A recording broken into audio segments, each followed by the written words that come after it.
to the Powerfully Gentle podcast with me, Rhiannon Griffiths. Join me for gentle and beautiful conversations around health and wellness, slowing down, sacred rest, and having permission to just be. To listen to more episodes, go to rhiannongriffiths.com, subscribe on Apple Podcasts, or follow on Spotify. Okay, beautiful soul, grab your cup of tea, come and sit down next to me, and we can begin.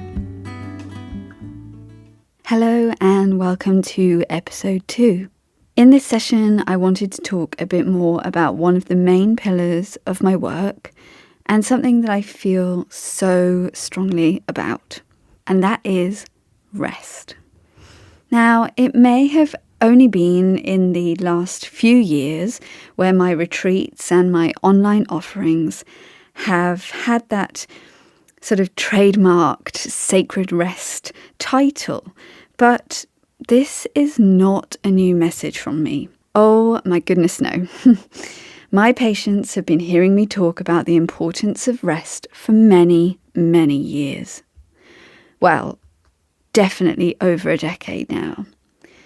And yes, some would say my poor patients have been hearing this, as it's something I have gone on and on about in the treatment room for a really long time, and on repeat.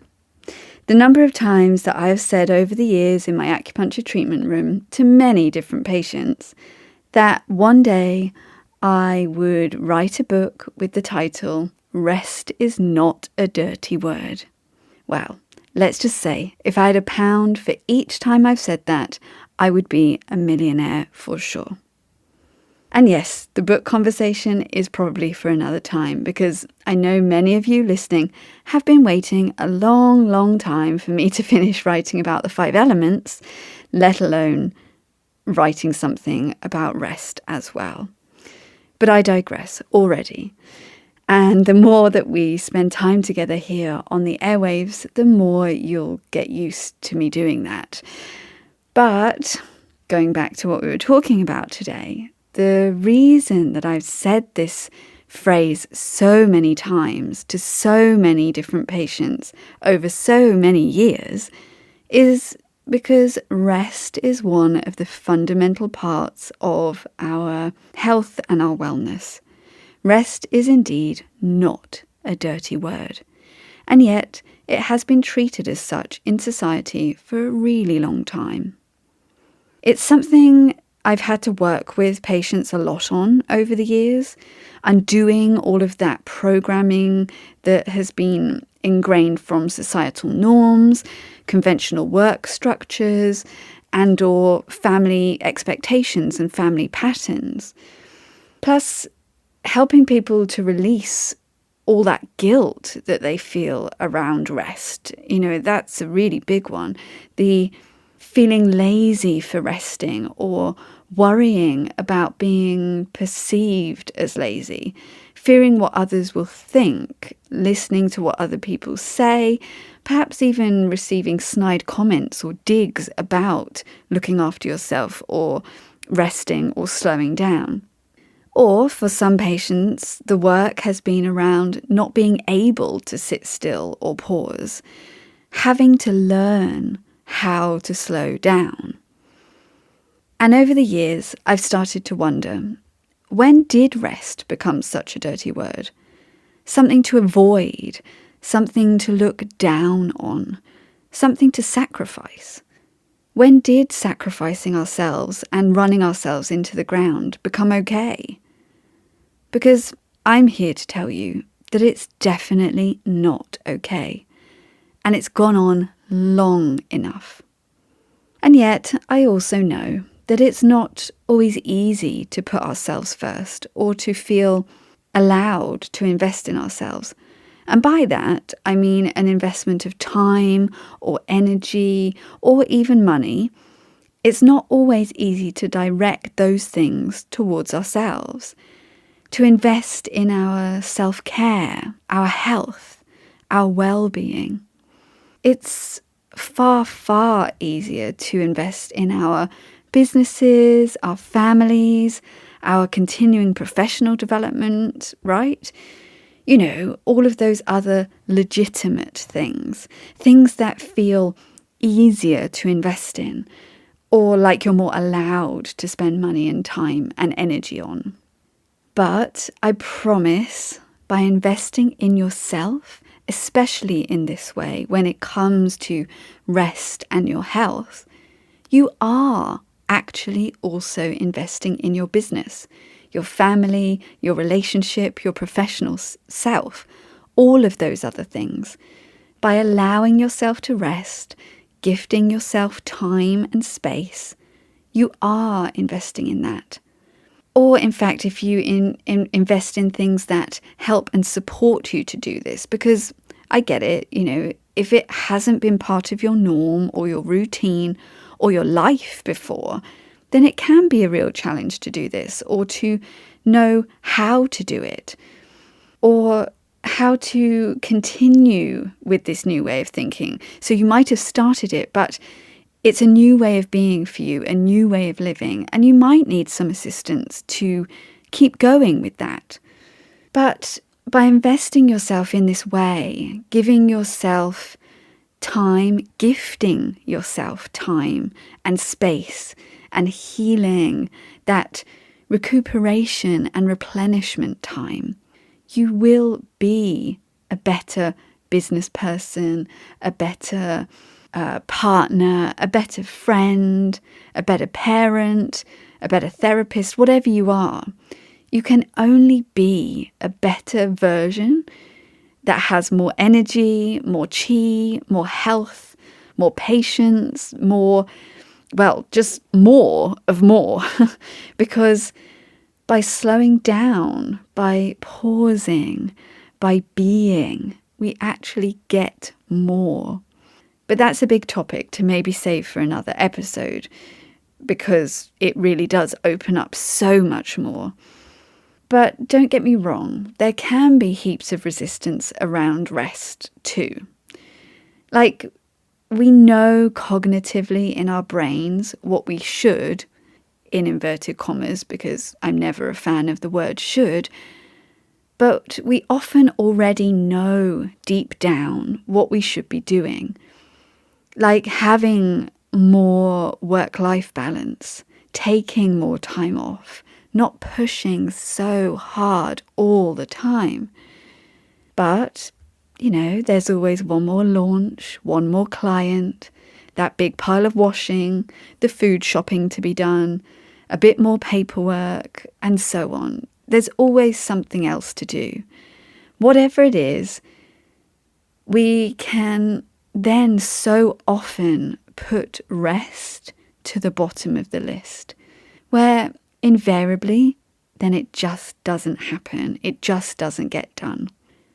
Or indeed, sometimes the resistance around rest can be linked to rest being seen as selfish, as hugely self-indulgent or frivolous even.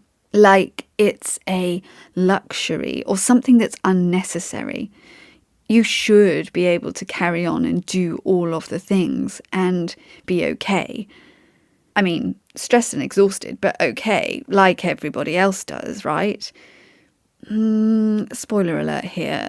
No. Really, no. Equally, perhaps it just all feels really uncomfortable to you to have that space. The trying to slow down makes you feel restless or irritated or bored even.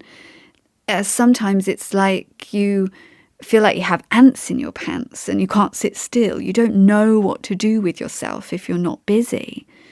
Or indeed, it could be that you're keeping busy because you want to keep some emotions at bay. You don't want to look at them. So the slowing down, the allowing yourself to rest actually then allows space for emotions to come up. And that's the part that feels uncomfortable for you. Or perhaps you feel that you just don't have the time or the capacity or the bandwidth or even the strength to deal with what could come up in that space. So you'd rather not slow down or rest at all. And I get that. I promise, I totally understand that. And I've seen it in many, many patients, but also at various times in my life, I have experienced all of these things myself. I'm not saying, look at me, I'm some super zen, chilled person. No, I've experienced all of these things at various times in my life as well. But as I always say, rest and slowing down is like a muscle. You have to keep using it, to keep doing it, keep building it up. And then over time, it becomes stronger and easier and more natural. And the guilt or the uncomfortableness or the other challenging aspects around rest, well, they become smaller or they come up much less often. It's absolutely just like building up your muscles. So I would just gently invite you now to think about how you view rest, whether you have considered it a dirty word, an unnecessary luxury, something that only lazy people or unsuccessful people do, or whether you deeply crave rest, but never actually get around to prioritizing it or feeling able to or feeling allowed to. This is not something or yet another thing to beat yourself up about. I don't want that for you. I don't want this episode to be that for you. I don't want you to be hard on yourself or berate yourself for this. As I said before, we very often cognitively know in our brains what we should, in inverted commas, be doing. We may be craving more rest, more balance, more slowing down, but sometimes it is just harder to actually do, or should I say be, because it's definitely about less doing and far more being. And of course, some lifestyle things are harder to change. Some jobs are very demanding on our time and our energy, or being self-employed can leave us feeling like we have to do it all and do it all the time, every minute of the day. Or having children in the mix can mean having time for yourself is harder. So this isn't some glib or trite, just rest more, end of discussion type of thing. No, it is a complex mixture of things that our society has created. Because yes, some of these other aspects of our lives, work, children, what that looks like, what our lives look like, will most likely alter what our rest and replenishment looks like or can look like, or how it fits into our daily lives. But regardless of what it looks like, it's still so important. And actually, perhaps more important in these trickier circumstances that we have to navigate now, and also in these strange and challenging times that we find ourselves in. And our rest muscle, if you like, is something that we can build up over time. Change does take time, but maybe today's podcast can be your first step along that road. The first step in releasing some of those negative connotations that we may have been programmed by society to have around rest and slowing down and looking after ourselves. We are not perfect beings, and neither should we try to be. It's just about starting to bring more balance and more nurture of ourselves back into our hectic lives. And you can start small. Start building up that muscle just a little bit, just bit by bit. And by embracing rest for all the gorgeous, gentle, sacred thing that it is, rather than seeing it as a dirty word or something weak or something that you shouldn't need. You shouldn't need more rest. by shifting those perceptions ever so slowly and ever so gently, you can change the balance. You can change the dynamic and the whole vibe of your life. And also, I am here to help you do this. So I'll leave you with this loving question. What one small thing can you do today to start transforming your relationship with rest? To start building up that muscle and to start seeing it and you as sacred, because rest is sacred, and you, my love, you are most certainly sacred too.